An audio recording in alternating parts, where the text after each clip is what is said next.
The Ink and Paint Club podcast is intended for mature audiences only, so don't tell your parents! Listener discretion is advised.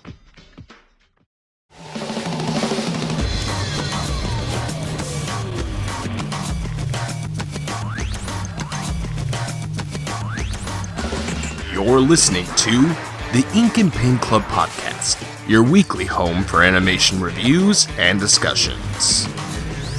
Hello everybody! Welcome to this week's episode of the Ink and Paint Club podcast. I am your host, JD, and with me, as always, is my ginger compatriot, Mr. Kyle.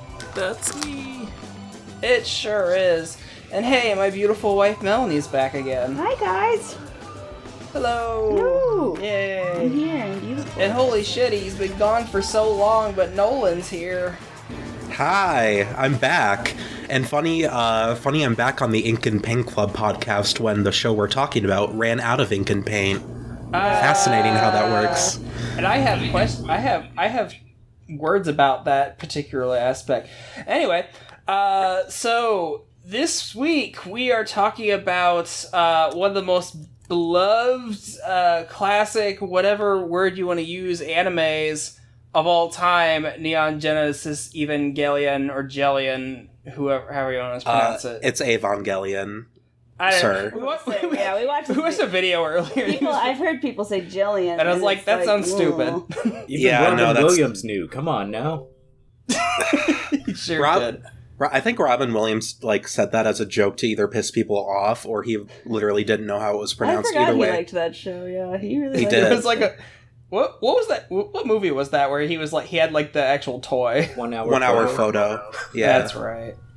Anyway, so Netflix just released a new dub of the original 26 episode show, as well as the Death Rebirth movie and the End of Evangelion movie. We are going to be talking about the show and End of Evangelion because my understanding is that Death and Rebirth is just a retelling of the show, so it's wasn't worth my time to watch. It wasn't, no. Yeah. So, Nolan and Melanie, you've watched this show before. Yes. I have never seen Evangelion in my life before. Like, I think Melanie and I watched, like, the first episode of it years ago. Yeah, I tried to get you into it a while And I was, like, so bored watching the first episode. But now I have an excuse to actually sit down and watch the whole thing. And I'm just going to get this out of the way. And you guys here may give me shit for it. And you, the listener at home, may give me shit for this. Here we go. I don't think I cared for this show. And that's okay. It's okay to be wrong sometimes. I was left confused. There are many parts where I was extremely bored. Even having the themes and overall plot explained to me in further supplemental videos, I don't get the hype for this show. There's good pieces of it, I'll give it that, but I have some words about some parts of this. I don't think you're alone, though, in that, because I feel like a lot of people either really like this show, and they think it's, like, really well done, or the other half is like, eh. Yeah. It's a very, very dry show. It's very slow, and a lot of it is just very methodically thought out sci-fi. And it's very heady stuff. It's very heady. Well, not that heady, but more so the heady things are the scenes where they just talk in depth about the logistics and the mechanics of like fighting angels, which if you like dumb nerdy shit like me, then that's up your alley. Yeah. But so if you're out there and you're like me who have never seen this show before, you're wrong, die. Jeez Louise. Whoa. So basically this show revolves around whiny boy Shinji, and his dad runs a weird government organization that builds giant robots to fight these space monster things called angels. Crude way of explaining it. Oh yeah. God. Very this is crude and incorrect because the Avas aren't mecha. Whatever. Well, that's spoilers. It is This spoilers. is my first timer outsider recollection of how this show went. And there's a bunch of super sad, depressed kid characters, and they pilot giant robots to fight giant monsters. All right, can I do this better? Okay. Because you're killing me. Fine. Mel, please let the show us how it's done. Please, that was Let the painful. experts explain. So the show was made in the 90s, so when it's based in the future, which is 2015. the far future, the far 2015. future, 2015.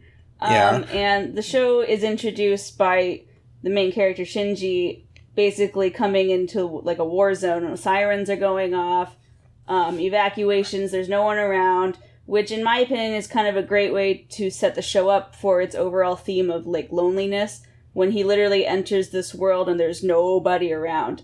And that's how the show starts, which is I think very symbolic. And so he comes to what's called Tokyo 3 because the first Tokyo was destroyed in the apocalypse, basically.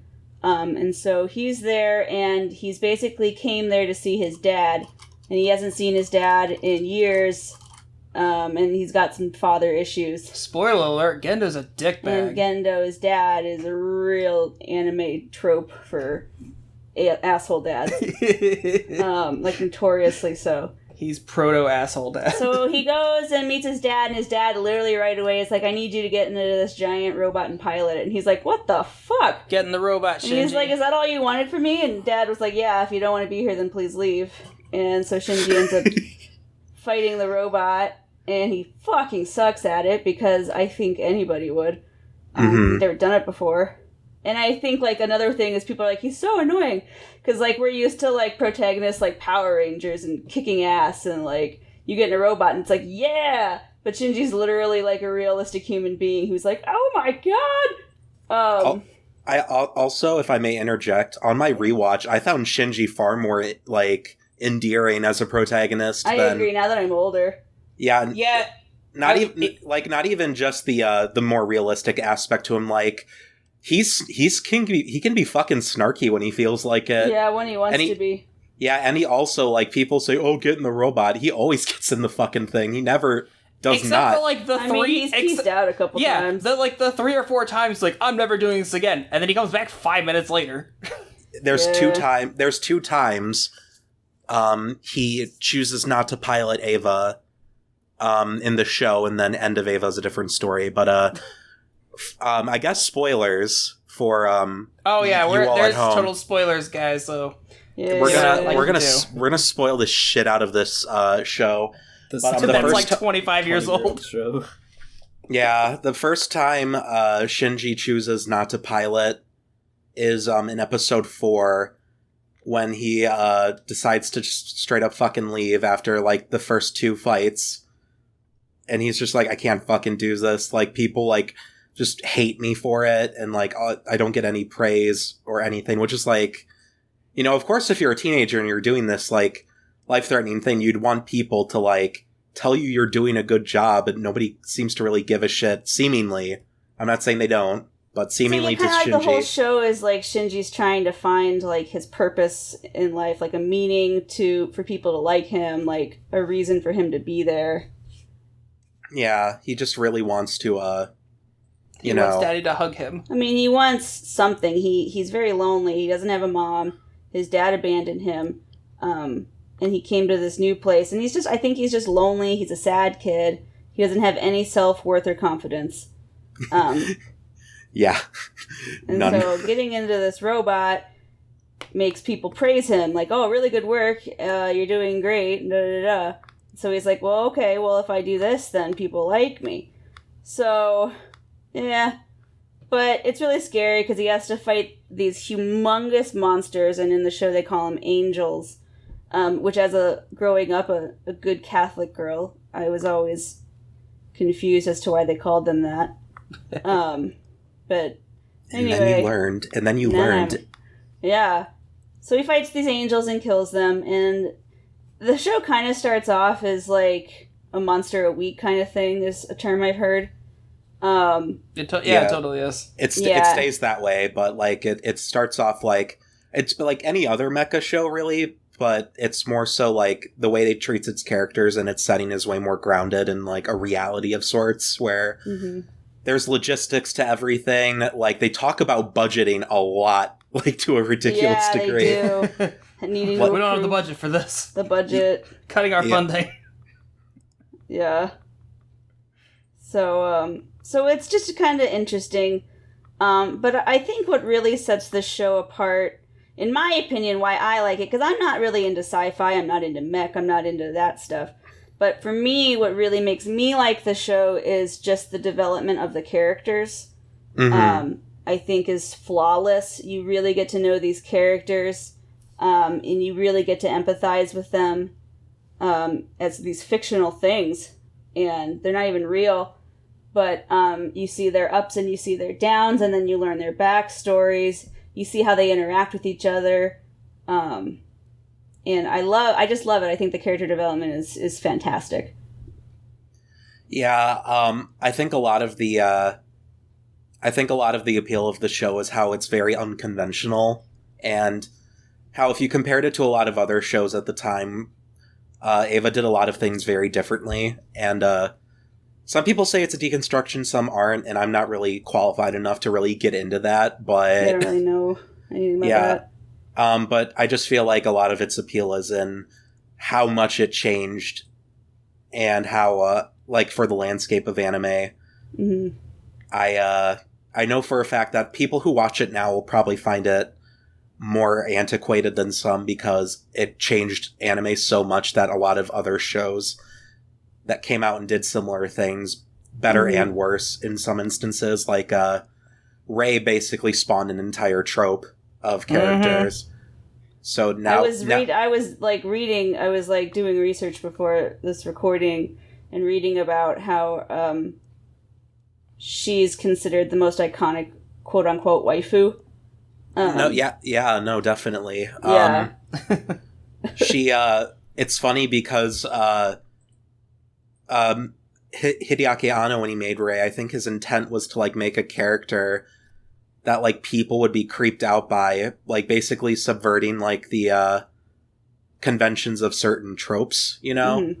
Like, one thing that I've seen pointed out a lot that I don't think people give enough credit is the scene where Shinji first meets her directly, and he falls on her and like gropes her by accident. Yeah. And she doesn't slap him. Does not even give a shit. She doesn't give a shit. She only gives a shit and slaps him when he badmouths his dad, which I think is a very interesting and very subtle way of describing Rei as a character. And I really, really like it, because it's like not in your face about it. The show doesn't literally go, Rei does not care about herself at all, but she cares about Gendo. It takes a trope that people are well versed with, and then just kind of like subverts it, and it's like, wow, that's actually way more interesting. So people who don't know the show or the characters, so Shinji is one of the pilots for one of the giant robots, which are called the Evangelions. Yes. There are multiple pilots in the show, and Rei is another one. She was the very first one there. And so she's another pilot that he interacts with. She's basically a blank slate. And then it's a couple episodes until we meet the next one, which is Asuka. She's from Germany. And she's another pilot. And then after that, it kind of gets cloudy with who they pick and choose to be.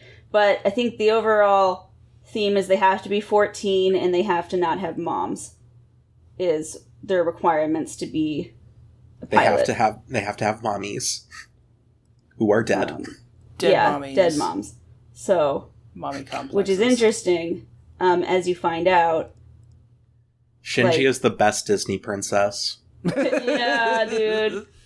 So it's interesting. So that kind of so in my opinion, I've been watching a lot of videos about like the mech aspect and how people get really angry that the story doesn't go anywhere. Does though.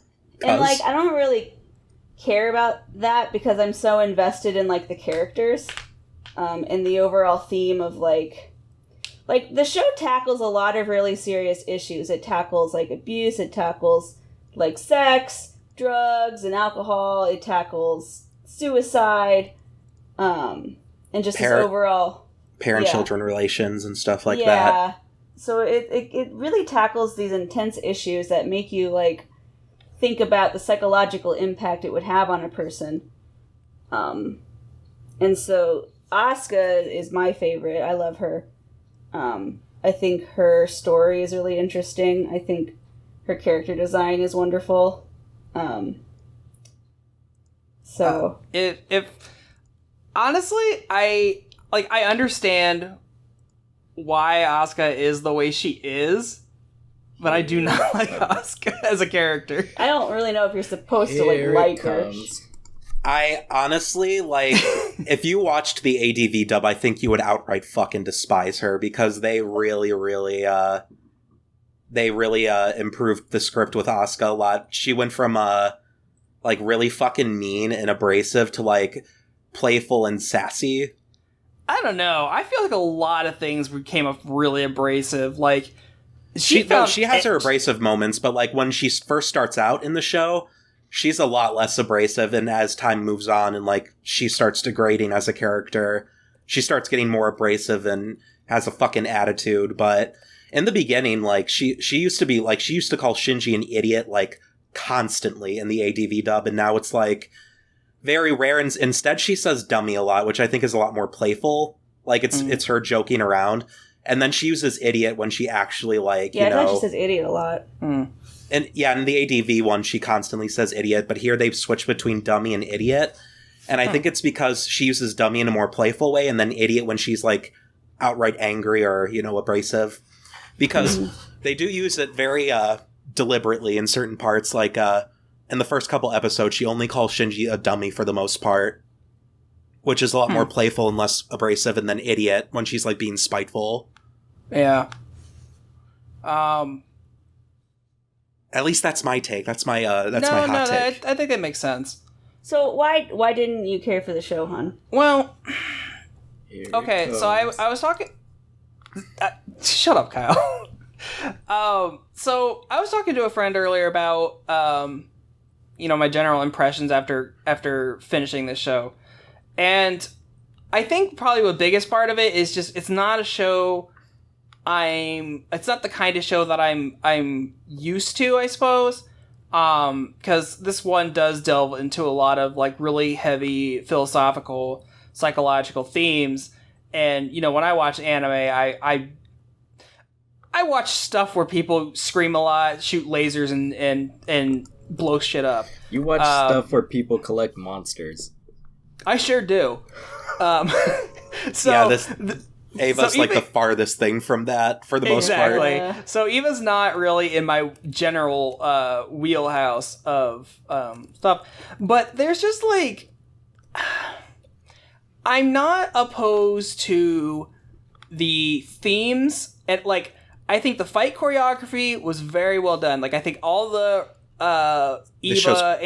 Angel fights, I think they're really well done, especially that fight where Asuka and Shinji have to do the whole coordinated dance. Yeah, the show is drop dead gorgeous. Yeah, but I think that's really well done. But I think my biggest issue with this, and maybe I'm alone on this, I think it has some pacing issues. It does. Okay, definitely. So there's one that I know is an infamous scene. It's the scene of Rei and Asuka in the elevator where they're for a minute straight just stand there and don't speak. The other one that really stuck out to me was the scene where Shinji's about to kill Kaoru. There it is. Yes, that scene. It's literally just a still frame of Shinji holding Kaoru in with Ava for a minute straight. Yeah. And this is where it kind of leads into the questions I have where, it's a long-running joke now that the show devolves into storyboards in the last couple episodes because they ran out of money. Was that the case? Finish your thought, and okay. I'll explain. So it almost got to the point where I wanted to start a drinking game for any time I saw something that I would think would be a budget-saving tactic. I felt like there was a lot of shots where they're far away and it's a still image, or it's two characters standing next to each other, not seeing their mouths, talking, nothing's moving. There was a lot of like carefully planned. Yes, or there's shots where characters have their hands over their mouth so they don't have to animate the things. And then there's all these like long shots of just like nothing happening. And like I get to some extent that that's supposed to be like, oh, like especially the elevator scene, it's supposed to like, you're supposed to really feel the tension between them, but it's like after about 15, 20 seconds, I'm like sitting there like, okay, come on, I get it, let's go. And especially when we were watching, especially with the part where Shinji kills Kaoru, I literally started doing that, like doing the hand spin, like, come on, okay, we get it, let's go. And there's just like a lot of shots like that where they just hang way too long. And so it was like, if this show had budget issues to where they couldn't properly finish the ending, I want to know where the money went, because I feel like there's all these like things they did to like cut down on having to like on the spend on the animation budget that are like, where'd all your money go, guys? I can explain, cuz. Please do. So there's a lot of conflicting information going around. Some of it is just baseless rumors. Some of it is from interviews. Ava Geeks has a big resource of interviews from a lot of the staff that worked on the show, but from what I've gathered, and I could be wrong, like I said, there's a lot of conflicting information, but from my understanding of it, is that it wasn't a budget issue, it was a time issue, because Ava was like down to the fucking wire the way it was written. To the point where there was a scene planned where there was going to be a terrorist attack on a train station. And trains are a big symbolic theme in Ava, so that's why that happened. But in real life, right before they were about to air the episode, like literally almost right before, there was a cult in Japan that actually bombed a train station. The sarin gas attacks, it was called. Oh, jeez. So a lot of it had to be reworked. And that had a ripple effect on the rest of the show, so they clearly had to rewrite a ton of shit to the point where like they were scrambling for time to like get everything put together. And as far as the budget went, I know that like they had a producing company that like stipulated that none of the children characters could die, and then Anno did it anyway because he's mercenary. So I don't know how substantiated that one is either, but that's what I've heard. And I think that was an interview from Anno where he said, yeah, I did that, haha. And then well, the only kid that died was Kaoru, but he wasn't even technically a kid, though. He was like a... But for all intents and purposes, it is a child. He's in the body of a child. Body of a child basically looks like a child. Yeah. I don't think that matters to a producer, the technicality of it. Yeah. So basically it was just a matter of, like, they did not have time. And the series was going through so many fucking production issues that, like, they had to just do their best with what they had. I gotcha. I did not know that. So, my other big issue with the show, and I think this is an issue that almost everyone has, is the original ending to the show, where it's the last 2 episodes. And it's not... I don't have an issue with that it devolved into storyboards or whatever. Like, I honestly thought, like, when they started, like, dipping back and forth between, like, marker drawings and, like, different simpler animation, I thought that was kind of cool, honestly. Mm-hmm. I didn't like being read a psych textbook for 2 episodes. Was my problem. The thing is, like, again, they originally intended to do End of Evangelion because if you go back to the Kaoru episode and look at the Coming Up Next, you'll see that there are pencil tests for End of Evangelion in there. Yeah. And they clearly meant... Right. So, go ahead. We watched the entire show before we watched End of Evangelion. So we got through that, and Melanie was telling me how, all these fans, especially in Japan, were, like, so upset about that. They were sending, like, death threats to the director over how bad this ending was. And, like, well, I will never condone death threats over some fictional stuff, because, like, guys, it's a fictional show. Get over it. It's not worth that. I can understand why they were upset, because I feel like that whole lead up where Shinji kills Kaoru, and it's like, okay, they're leading up to some big thing, and that's how it ends. Yeah. I can understand people being upset. That ending is clearly a compromise on time and money and vision. Like, thematically, it is what they were going for the whole time. Like, thematically, it was always about, like, Shinji culminating and learning that life it's worth living in this world, his world, quote unquote. So, that's my other thing. So we watched End of Evangelion, and I think at least 3/4 of that movie, maybe even a little more, I think was good in the sense of it gave a more conclusive, like you and I were talking the other day, Nolan, it gives a more literal ending. Yeah, the TV show is the figurative, like, this is the thematic end, and then End of Eva is just, this is what is the literally happening. Right, yeah, I'm glad they did it. Yeah. Same. So... Because even in the show, they were, like, they showed all these shots of, like Ritsuko and Misato were, like, shot and dead, and then you're like, what the when did that fucking happen? Like, and then in the movie they explain it. Right. So... I was glad that they made this movie as a more definitive ending to the show, because I felt like visually it was more, because it gave you a more literal ending. It was visually more in line with the show, so it felt like this is what the ending should be. I didn't like how about 3/4 way through the movie they dip back into that section of the actual ending of the show where they're reading a psych textbook to you, and that's where maybe, and this might just be me being bad at reading context. Oh, it is. Yeah, it probably is. I felt that there's so many, like, themes and, like, background information that you're supposed to get, but I was left confused and, like, feeling like I wasn't getting the whole, all the information. While the information may be presented to me, one of my biggest problems with it was its presentation of certain information.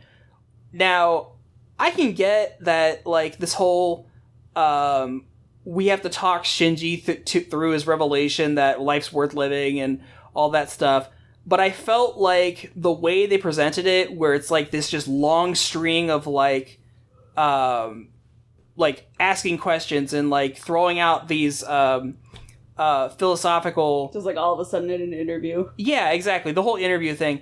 I felt like it was such like not an exposition dump, but just like a thought dump. It was just like so rapid fire, like just throwing all these concepts at you, like one right after another, that especially when we watched the end of the actual show, we watched those last 2 episodes, I walked away almost getting none of that. Like, I didn't understand a word those last 2 episodes said, and I still don't feel like I really understand. Well, and I said to him going into it, I said, get ready for a really awesome show, and then all of a sudden there's going to be a dumpster fire. Yeah, that's fair. That's definitely fair. So, and he's like, so we're watching it, and we're like 6 or 7 episodes in, he's like asking me all these questions, and I was like, oh, just wait till the dumpster fire. It'll explain things. After the recap episode, is where shit goes crazy. I said, yeah, after this is when shit hits the fan. Yeah, definitely. So that's the thing. I think that the themes and whatnot that it wants to present, I think those are things worth exploring. I think those are good concepts. I feel like there's a lot of ways that they didn't communicate it the best way they could have. And it felt like almost like, to me, it felt like it was being artsy for the sake of being artsy. And kind of speaking kind of on the end of Evangelion, so while they're doing that whole bit with Shinji's interview, whatever you want to call it, then like, the part where it like dips into live action for a bit, It was so random. And then they keep showing... a bunch of, like, photographs. Yeah, and then they keep showing this footage of all these fans watching it in the movie theater, and he's just flashing, and Melanie said, like, they flash a picture of, like, all the death threats that they got. Yeah. And it's like, I almost feel like the end of Evangelion was almost like a subtle middle finger to the fans, because so many people were so upset about the actual... Well, yeah, because fucking... Well, it was because, like, so many people are upset about the ending to the show that I almost feel like the director was like, fine, here's the actual ending, but everybody dies. But they don't really die, because they all kind of come back, but... Kinda. They just don't show everybody coming back. But, so I think what's funny is how, like, the whole... A big theme in the show is, like, escapism. Mm-hmm. And how, like how Shinji gets in the robot to avoid his problems, and Misato drinks beer and has a lot of sex, and yada yada. There's, like, a lot of escapism tactics to deal with their issues. And then I think, you know, all these, like, weeaboo fans with their waifus and shit were all pissed about this show. And he was literally like, you did not understand the point of this show at all, people. Like, yeah. He was like, you are literally using escapism right now. Fucking go outside. Like, yeah. No, okay. No, and I feel like you have some rebuttals. No, yeah, I don't agree with a large majority of everything you just said for the past 10 minutes. All right. But I guess I'll start on the back end and then trickle backward. Sure. I don't think the end of Eva was a middle finger. A lot of people say it is, but I feel like it is a strongly worded rebuttal, like what I'm doing right now. Okay. Ano wanted, like, Melanie was on the money. Ano did want to convey anti-escapism. There are quotes with him saying, like, him reflecting on Evangelion after the fact around the time of Shin Godzilla in 2016, where he was like, what I ultimately wanted to communicate with Evangelion was, like, you know, saying escapism is bad, and, you know, you can't use escapism to avoid your problems. And a lot of people instead grappled on to, like, escapist elements that were there or that they could get. For instance, like Rei, and, like, fetishizing her and, like, coddling her because she's the hurt waifu, you know, and, like, all of the things that Anna was trying to communicate went over their heads. And eventually he just learned to, like, let it go and was like, there's nothing I could say or do that'll change their minds, and I shouldn't have taken that responsibility on me. So that's one thing, sir. Okay. Excuse me. Another thing is, I think Eva conveyed its themes very well, almost to the point where they just outright say them to you. Okay. So there's no mincing, like, what Eva's about. It's about communicating with others, not falling back into escapism, because at the end of the day, that's what instrumentality was. It was escapism. And Shinji chooses to reject that, because even though, you know, he can get hurt and other people can hurt him and he can hurt others, life is worth living, because, like, the sun, the moon, and the earth will still exist, and think it will be fine. They just these are quotes I am pulling from the show. And so I do agree with the sense that, like, there were instances where it could have been conveyed better. Mostly 25 and 26. Like, I like them fine, but I definitely wouldn't say that, like, they were the 100% intentionally how they were meant to be. I think you would have to be, like, completely ignorant to say that 25 and 26 are what the team had envisioned the whole time. Yeah. And, but yeah, I don't know. I think I covered some other... What else was I going to say? Basically, I just think that... I mean, I think it's just a lot of artsy-fartsy shit. I mean, yeah, but also, like, like, when people say artsy-fartsy, I think of, like, trying to, like, convey, like, a really simple, dumb message, like, in a way that's, like, way too overly it's very pretentious. Yeah, it's very easy to call something pretentious, but I don't think Ava's pretentious at all, personally. I think Ava... Yeah, I agree. I wouldn't call Ava pretentious. It just like multiple times. Yeah, no, Kyle is right. Die. Did I ever use the word pretentious? You didn't use the word pretentious, but artsy fartsy is basically a synonym Well, I for said it. that. Damn, son. Both of But you. I was the one who said that. Both of you are being shunned by me. Oh, damn. But no. Jokes aside, Ava just chooses a lot of unconventional filming methods to convey its info. And just because it's unconventional, it means it's like avant-garde and like, oh, it's so artsy, it's so pretentious. Yeah. And in reality, it's like, it's not like trying to like, it's not that ambitious with the themes it's trying to convey. It's just very expertly well done, even with all the shit they had to put up with. Even like 25 and 26, like, under the circumstances they were under, it was a good job, I think. So...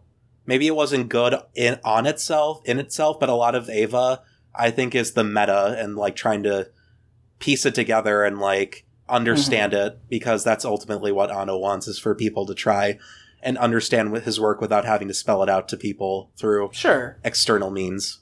Yeah. You know, and I mean, like, some of my favorite scenes in the show aren't even like the crazy action scenes. Like, one of my favorite scenes in the show is when Asuka's in the bathroom washing her hands, and she's just like, I hate that I have a period, I don't even want to have kids. And I think that alone is like, says so much about her character, because she's, I'm just like, oh man, they didn't have to put that in. That was like 2 seconds of nothing, but I think it really spoke volumes of her character. And then another scene I really love is when her and Shinji are just sitting around, and she's like, hey, you want to kiss? Because she so desperately wants to be an adult, you know? And it's at that point in the series that Misato is starting to get with Kaji again, and you can tell Asuka's feeling self-conscious about herself. She wants to borrow Misato's perfume. Exactly. She smells Kaji's. She smells the lavender perfume on Kaji. Mm-hmm. She steals Misato's shirt to wear it, so she feels more adult. Yeah. Mm-hmm. So I think little subtle things like that, I think, are what make the show really great. Yeah. Because they don't come right out and say, I'm going to borrow Misato's shirt, you know? But I just like... And then there was that scene where she's like with Kaji, and she's like, you can do whatever you want with me, I'm an adult. And he's like, dude, you are a kid. And you can tell that really, like, shook her up. And, I don't know, I'm a big Asuka fan. But I've been appreciating Asuka a lot more on the new rewatch. Misato's still number one for me. I really love her as a character. Yeah, she's someone who in spite of their she might be the saddest of all. She is really sad because like she's no different than Shinji, but she's in this position of responsibility. Yeah, I wish I had to like show that she's better.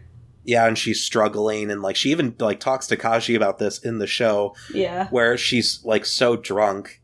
Yeah, that she's I actually did really like that whole episode where they go from the wedding to like the bar, and then they're walking home. I thought that was actually really well done. Yeah, they kind of went in a little bit to like their friendship from years past, and because before you didn't know shit about Kaji, you thought he was just a whoever scumbag doing what he wanted to do, and then you showed that he really cares about Misato, you know, and that he's doing a lot of stuff for her, and so, but yeah, and then she's crying, and she's just like, you remind me of my dad, and I hate my dad, and then of course in 25 and 26 there's so many clips that are like their guilt, you know, coming through, and they're trying to deny these thoughts that they've had that are guilty or that are embarrassing, which makes them like really human. So I don't know, I just so I think to me that's what makes the show so good. I'm not a sci-fi person, and like of course the Ava scenes are really cool and badass, but I just like the raw emotion of it. That feels so real, that makes you really able to connect with these characters. Yeah. That other anime doesn't do, because other animes like giant titted high school girls, you know, and things like that.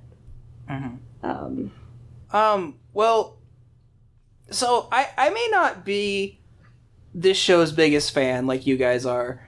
I will say I enjoyed the whole like unraveling of the mystery of like what the Evas actually are, what these like secret shadow organizations want with them. I thought that was really interesting, and I enjoyed them slowly giving you pieces to put that together. Maybe the whole critique on humanity and these themes of like mental illness and all that kind of stuff maybe just isn't for me. I did get something out of this show. I think it speaks to how this show is regarded as like a classic that so you can get so many different interpretations out of it, whereas Nolan, you're saying like the show presented it seems very well, like you clearly understood it, whereas I'm coming from a different kind of background where I did not understand it, but we're both given the same information but still able to interpret it completely differently.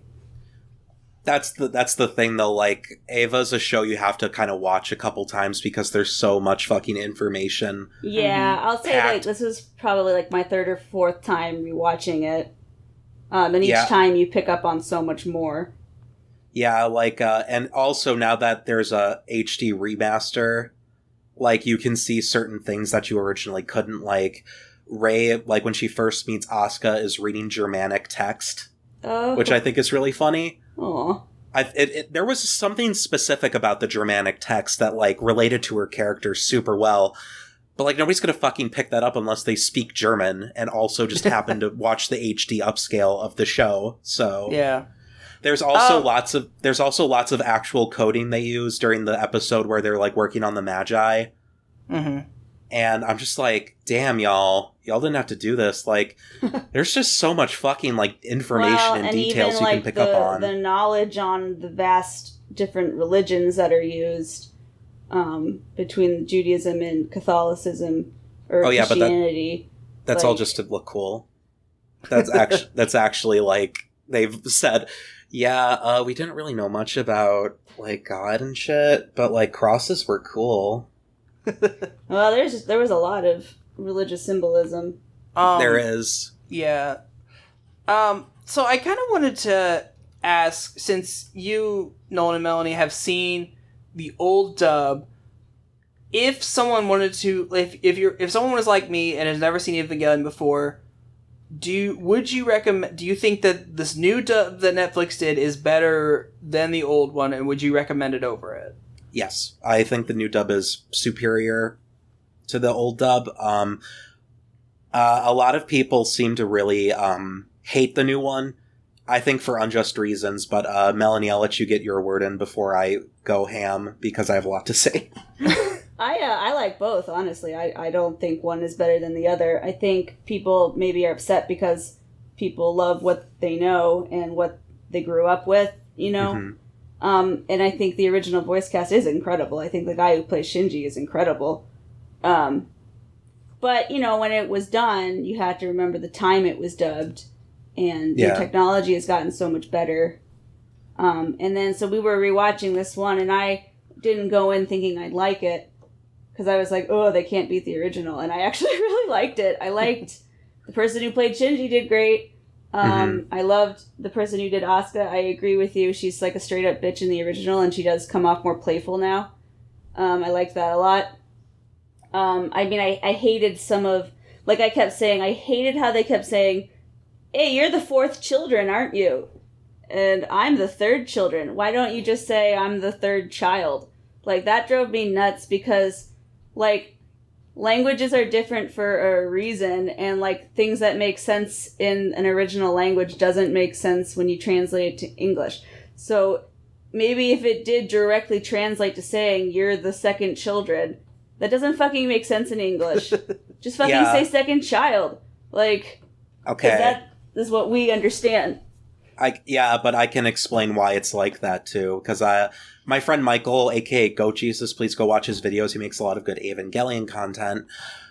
Is currently working on a video discussing the logistics of the dub. In comparison to ADV, I like it too. I agree with you in that I think it's a fun dub, and like a lot of the actors in it did a really good job, with a few exceptions.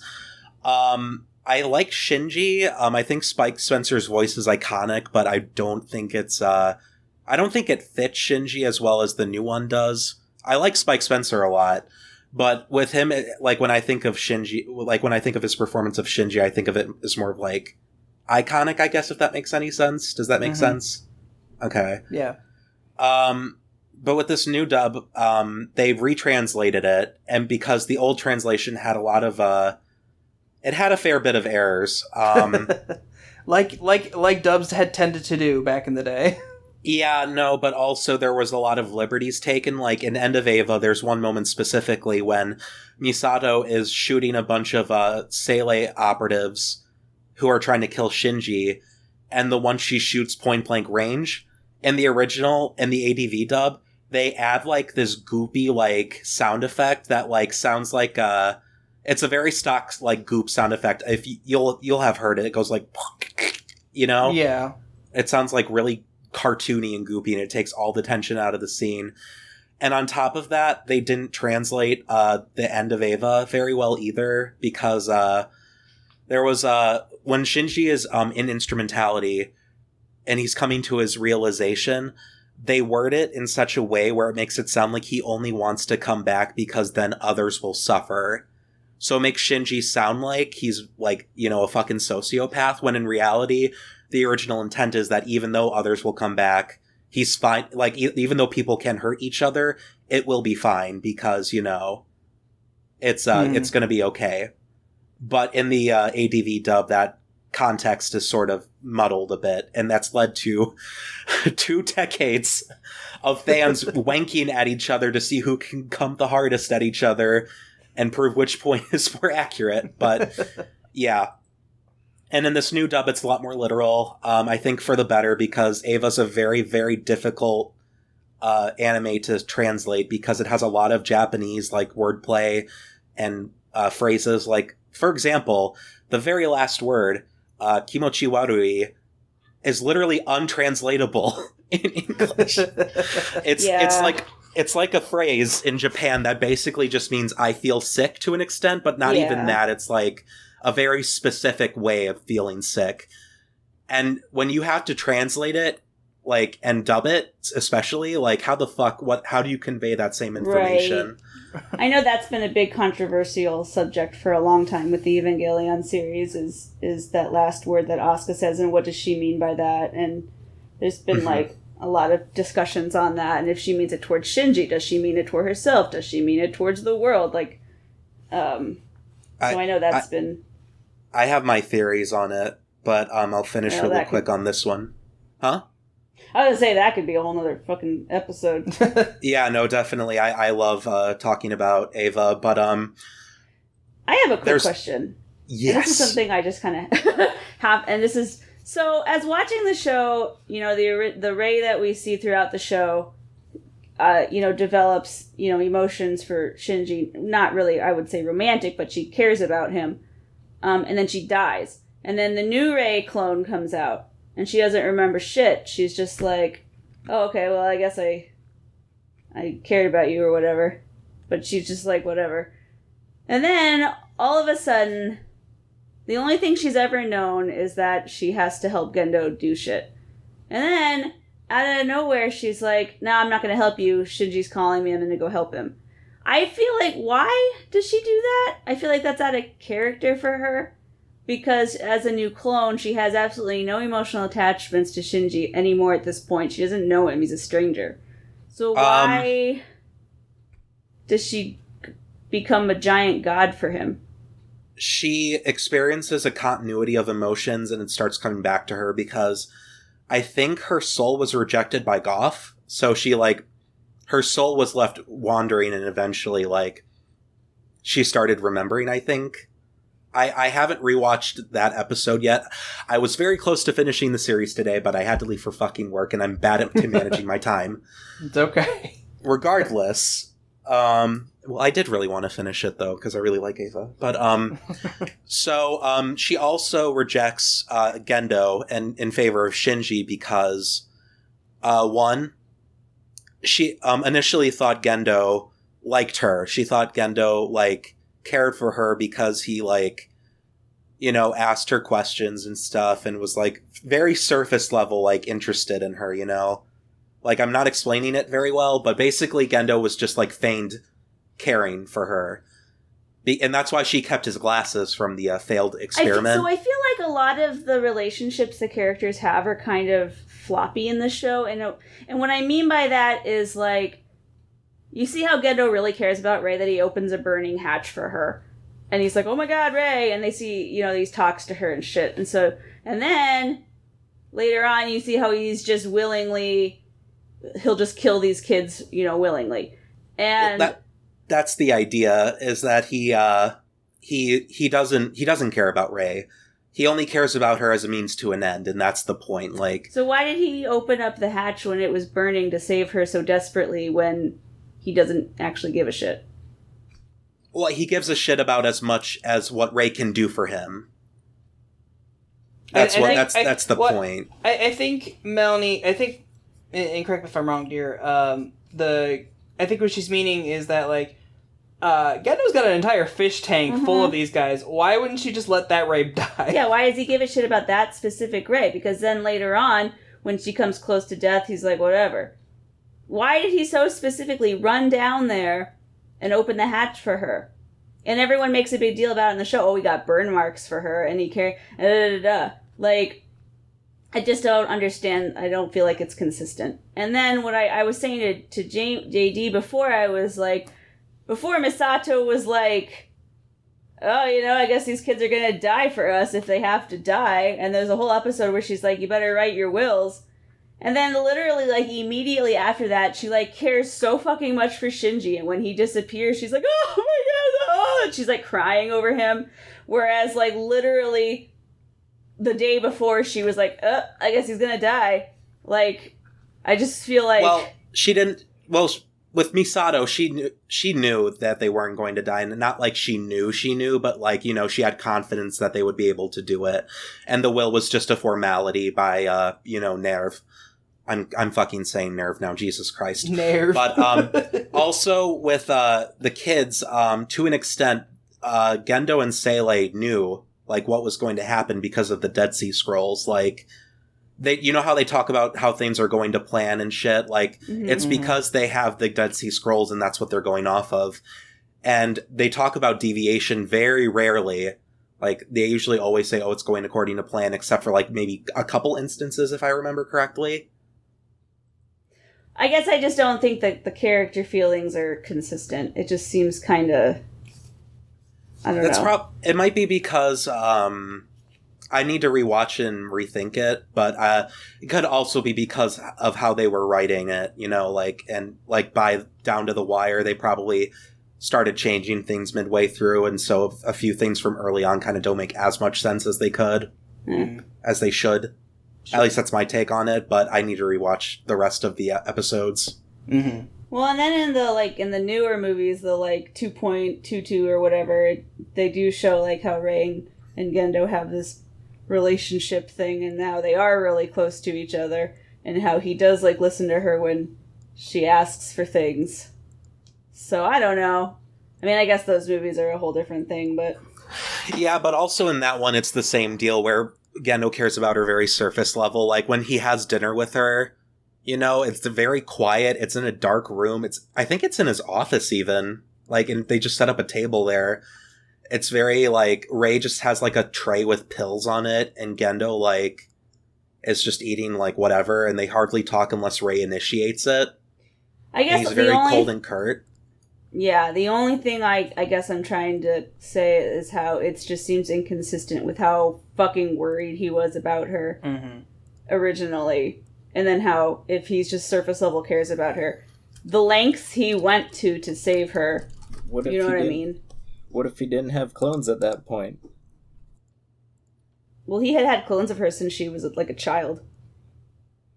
Because there's that part where Ritsuko's mom kills her as a baby, or as a kid, and she still comes, so... I think it's like a Venture Brothers thing where you don't want to fucking do it again. You don't want to go through all that bullshit, so... Love it. I mean, yeah, that's literally what I think about, is how it's just Venture Bro shit.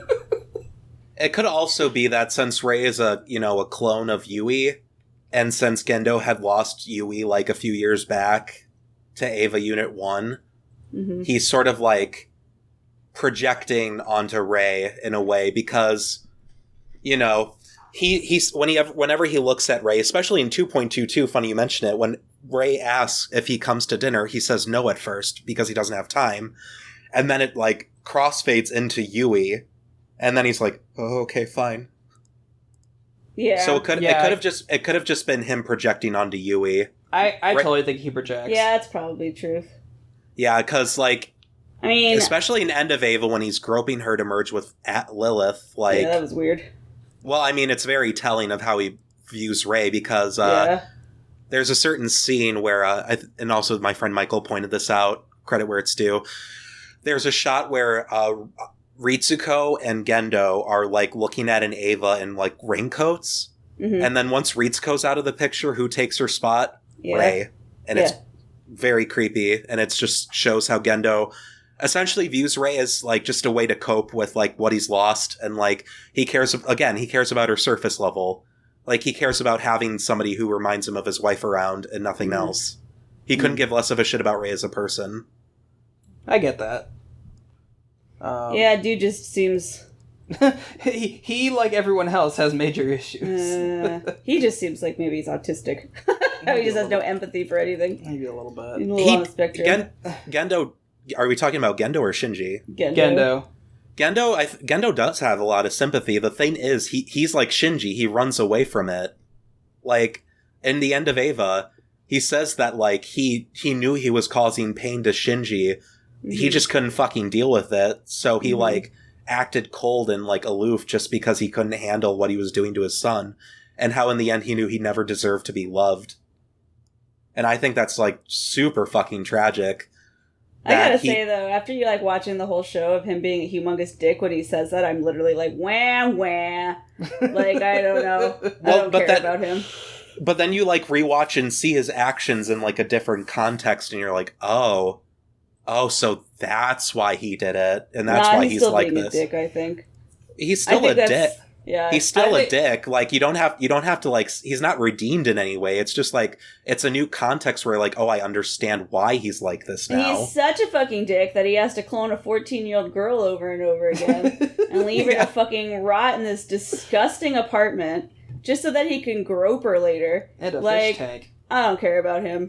I don't fucking give a shit. Gendo's weird. Gendo can fucking be sad. I don't care. Well, yeah, you're not supposed to be.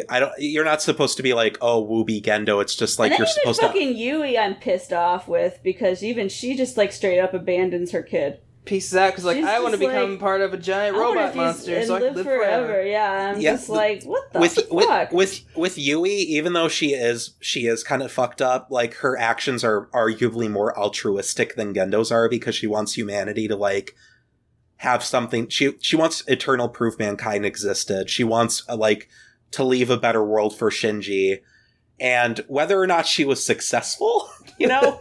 I know, can be argued. Really fucking weird way her to heart's go in the right it. place. You know, statues are also a great way to show mankind existed. Not if the world explodes. And fucking buildings and all that shit. Yeah, again, that's the idea, though, is that you know, she that's just what she had to do. I know, she's fucking. That's what she do. So all these people are fucked up, and I'm just like, Jesus Christ. But yeah. So Kyle, you've been quiet over there this whole time. I know you've only watched, like, maybe a quarter of this show, but, like, just real quick, what was your take on what you saw, at least? I liked it from what I saw. It was what I would describe deliciously 90s. It was so deliciously 90s. That's a good way to put it. It was. I think it was aesthetically 90s. It feels very timeless. I think. Oh, it does.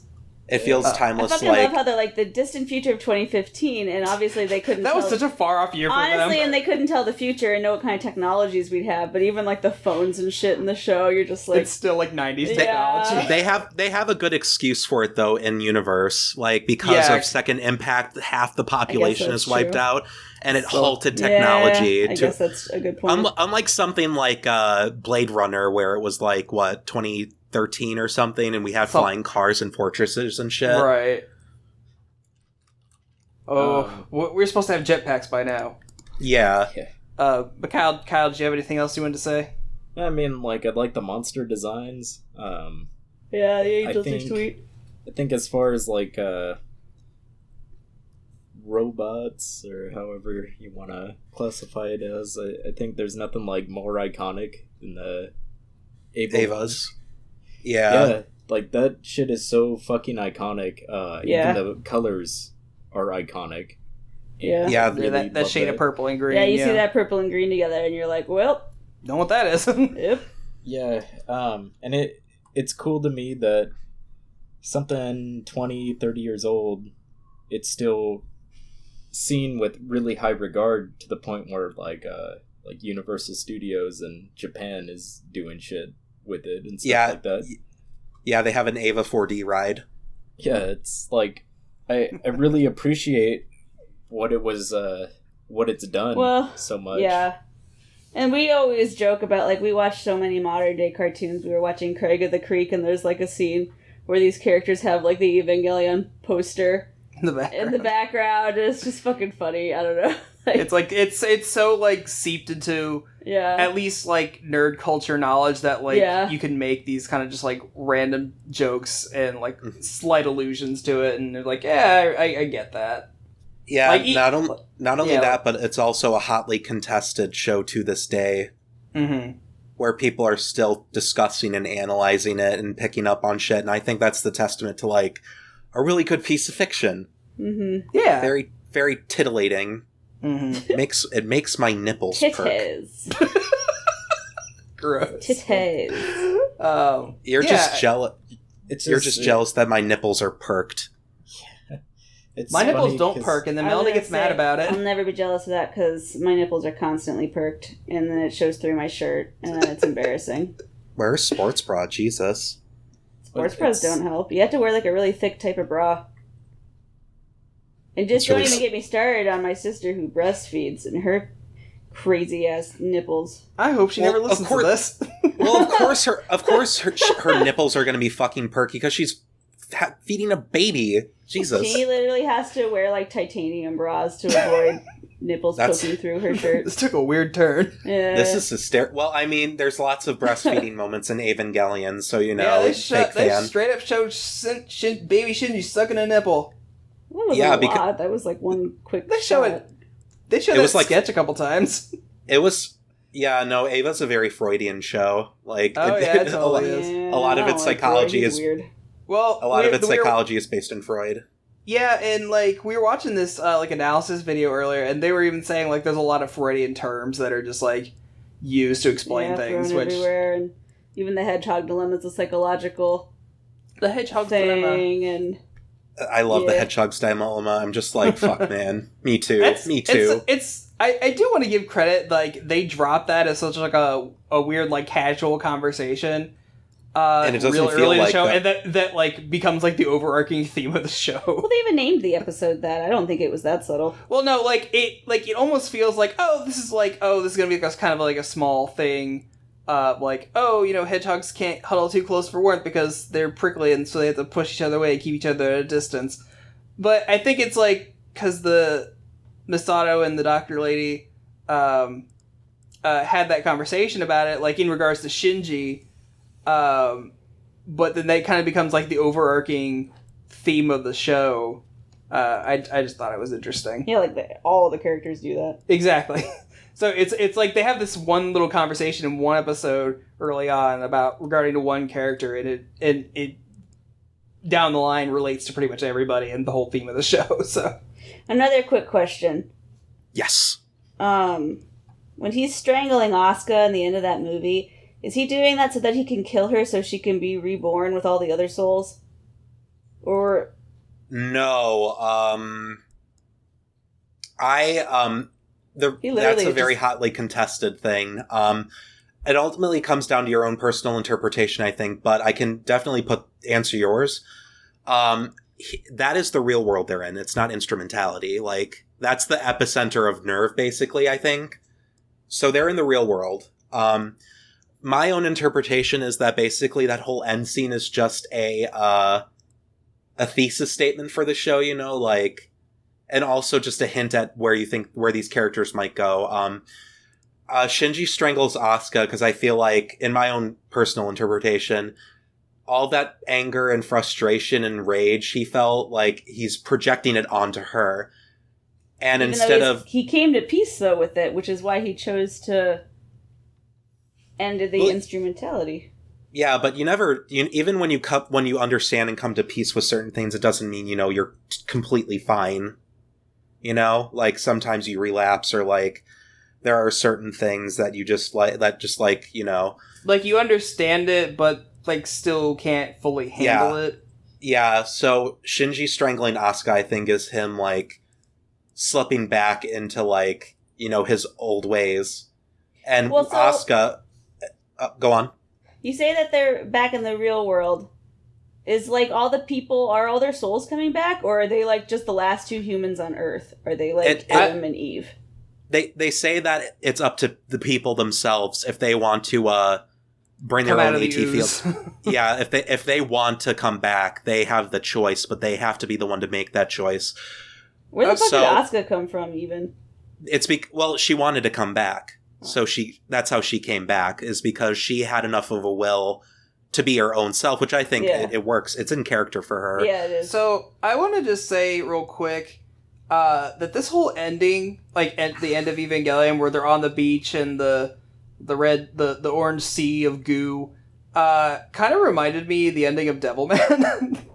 Definitely.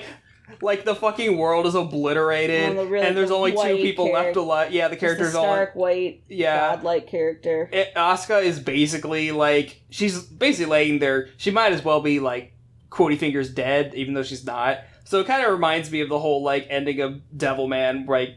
Where Satan and Devilman guy whose name I forget. I thought that too. It did kind of remind me of but I mean, Devilman was like super old, so like I almost wonder if that was like an inspiration. Definitely. Anna loved, like, Ultraman, Devilman, and Godzilla, and a ton of shit like that, so... It would make sense, because shocking. Devilman's got a lot of, like, religious undertones, too. I mean, God literally bombs the earth. Yeah. Which... I guess they're not really undertones. Which, I'm gonna... Like, Devilman bummed me the fuck. Like... Dude, I did not. I don't know what it is. I can be fine with apocalypse scenarios, but, like, there's something about, like... The entire world has been eradicated, and there's like one or two people left on the earth. It's just like, it hits me in the pit of my stomach, where that just bums me the fuck out. Yeah. Like, I just felt like I needed a shower after watching the ending of Devilman, because it's like... I needed a shower after that whole fucking show. I was not into that show. Is it the new one, Crybaby, or the old one? I want to see Crybaby. We watched Crybaby. Which I think is more or less an interpretation of the manga. Fucking made me nauseous. But it's... Way to spoil it for Nolan. Whatever. So, I'm sorry. Fucking, you spoil something for me and go, whatever. I'm sorry. I'm sorry. The whole podcast is a spoiler. But he have watched Devilman. Yeah. But like I'm saying, this whole the whole concept of like the entire Earth being eradicated and like human race is just gone for some reason just like irks me. Yeah, no. But, like, that's the thing of End of Eva. That's, like, it feels that way. But, like, if you, like, take the time to, like, really, like, see it, it's a lot more hopeful because the way I see it, like, finishing off with my, how I thought the ending was, instead of, like, retaliating to Shinji, Asuka just, like, strokes his cheek, which is what his mother did, to remind him, you know, that things are going to be okay. And he breaks down crying. And in response to this whole thing, Asuka just says, disgusting, which I think... You know, she's come to terms with this awful situation, but now they can move forward and they can heal. And there's the cover art for End of Evangelion where Asuka is sitting on the coast and Shinji's there with her. I think that just shows that it's going to be okay. And I really think that's... Yeah, I like that a lot. I think it was more the imagery that is what gets me in my stomach. I do agree that like it does leave you on a bit of a hopeful note that they say like, oh, if the people really want to come back, they can. So it leaves you hope that, like, maybe there is a chance to rebuild the world and everyone can come back if everyone tries hard enough. So, I mean, I do appreciate that there's that little glimmer of hope in amidst this cataclysmic event. Mm-hmm. But yeah. And that's Neon Genesis Evangelion. There it is! Yay! So, okay, the best fucking thing ever before we watched the show is we were out at a barcade, and it was like an anime trivia night, so there was like a bunch of nerds there, and we ended up chatting with some of the people that were there. Mm-hmm. And they were really funny. And I was talking to him and I said, "Oh yeah, well we're gonna watch Evangelion. He's never seen it." And the guy goes, "Okay, well how do you feel about being frustrated?" It was like the best fucking explanation of the show. Like, and you literally had no idea how to fucking answer that. Like, it's like, you're like, well, I don't like it. I've never really been asked that question before. That was deep. Yeah, so I think walking away from this, being the first time I've ever watched this show, I feel like I'm glad I watched it to say that I have finally seen this, like, quintessential part of anime history. Like, so now I have seen it. I know what happens. I've seen it with my own eyes, so I can now say I've seen it. I might need a while before I feel the urge to, like, watch the show again, or maybe even want to watch these redone movies I've been doing the last couple years. I might just need a little time, maybe a little time away from it, to really kind of get back into that mindset. Because, like I said, like, I think there's a lot this show does well. I think a lot of its themes, bits of its animation are gorgeous. Mm-hmm. Like, I love the scene where the fucking Ava unit is running after that and then starts eating it. And it's just literally like an animal. Right. I think I have a pencil test book that has that animation in there. Sweet. Nice. Mwah. But yeah, so I don't think this show is necessarily for me. That's fine. And yeah, and that's fine. But I'm also glad, and I'm glad that you, Nolan, you and Melanie were here, because you get the concepts a lot more than I do and have a better understanding, have previous relationship to this show that kind of helped me, like, maybe process a little bit what I saw and kind of like a more explanation than these explanation videos I've been watching. The way I go about the show is, again, what I say is I watch it for the characters. I think I understand the characters more than I understand the actual concepts, because to me, the characters are first and then all that other stuff comes after them. And like we were saying earlier, I think it really, like Kyle was saying earlier, I think it speaks to, the quality of the show is that you have all these concepts and you could take away so many different things from this show. Where you're saying you watch the show for the characters. As it was going along, I was watching it more to watch, like, this kind of secret organization, end of the world kind of plot unfolding. That's what kept me watching it, rather than, like, the dilemmas the characters are going through. So I mean, I do think Evangelion is important to the history of anime. And I think, like we said earlier, I think it's important that, you could still glean new things from it even now, like 25 years later after the show came out, that we're still talking about it and still coming up with new explanation for things. Couldn't have said it better myself, truth be told. I don't know how to add to that, so that's all I'm going to say. Okay. I love Evangelion. If you haven't seen Evangelion, go watch it. It's a masterpiece. Yeah, at least just watch it to say you've seen it. And now it's on Netflix, so there you go. One thing I do want to say before we log off is that in the new dub, there was a lot of questions about Kaoru's relationship with Shinji. He wants Shinji in the butthole. He loves Shinji. He wants to fuck Shinji. It is 100% a romantic relationship. Yeah. Okay, and that's also something I need to address too.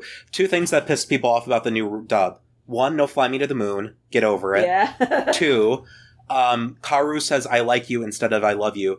This goes back to the translation problem that Melanie was talking about earlier, because Kara handled this dub very, very hands-on to the point where there's a lot of literal shit in there that shouldn't be in there. Like they do a lot of the stupid lore. They take it very literally.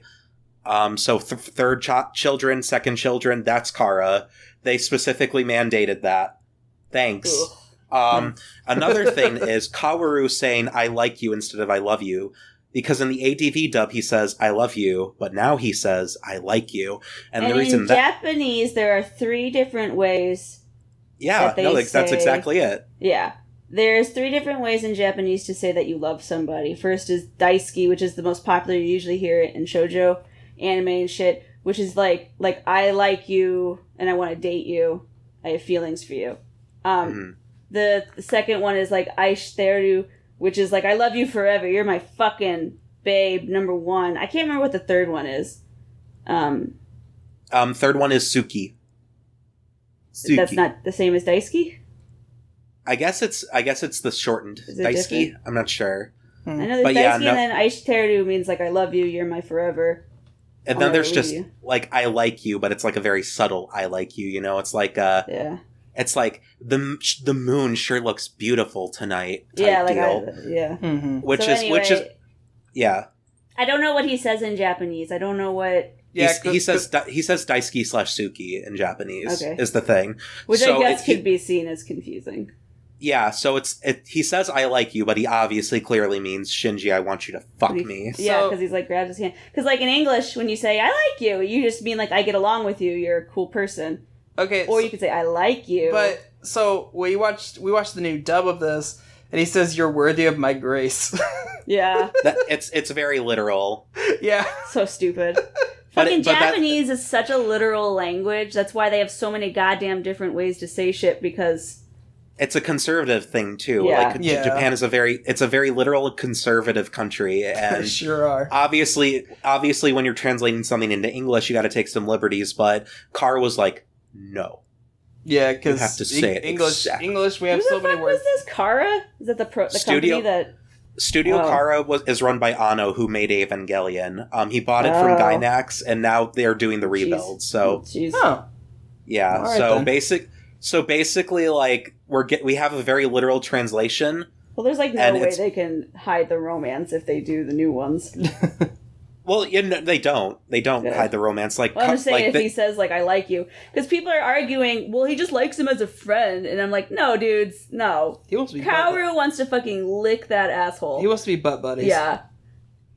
Like, come on now. Like even if he said "I like you," the subtext is clearly there. There's more fucking subtext here than there is with fucking Legend of Korra, and yet everybody's like, and everybody with Korra is like, oh. They're such lesbians, and meanwhile Kaoru's like bathing naked with Shinji groping his hand, and they're like, well, he doesn't say I love you. I don't know about this like one. That shit. Like, no, like even someone like me who like has literally zero knowledge of the show going in, like I saw that show and was like, if you were in a bathtub with your dude friend and he goes and reaches your hand, like, that's pretty gay.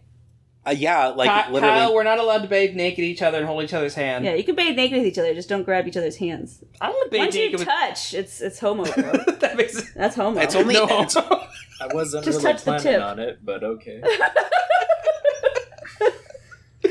I want to say though, in regards to Kaoru, I wish the show would have prolonged his existence to like at least 2 episodes. He like shows up for like an episode and a half and then he dies. Because I say that because he is such an important factor to Shinji. And he's like hardly there. Because I totally agree. I felt like their relationship was like so flippin' rushed. Shinji immediately feels connected to this person. This person openly talks to him, openly expresses that he cares about him and says he's awesome and great, and then is straight up like, I really love you.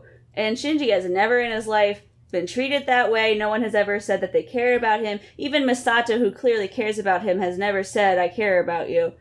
Like, and Shinji at that point is so desperate for love. It doesn't matter if it's a boy or girl. You know, he wants somebody to love him so much. And so here comes Kaoru, who just, you know, undeniably has these feelings for Shinji. And it's really, really tragic. It's a really tragic love story, if you will. But they do it so quickly. Like, well, they're doing those movies, so... Yeah, 3.0 is literally just Shinji Yeah. and Kaoru are fucking gay, the show. yeah. Which I think The show. I think they deserved that. I think Yeah. that's something that needed, Yeah, I definitely think they need Yeah. at least another episode to, like, flesh that because out. really that's such an important part of the show. At the very least, Kaoru has given us so many fucking wonderful memes. And Nolan's Yeah. sending them to me in the chat. Oh, geez, I have to read them I'll later. show it to you later. Okay. But yeah, so Kyle, is there anything you want to say before we wrap this up? I think I'm good, buddy. All right. Well, you're a trooper for hanging in there and listening to all this weeb shit. Fucking nerds.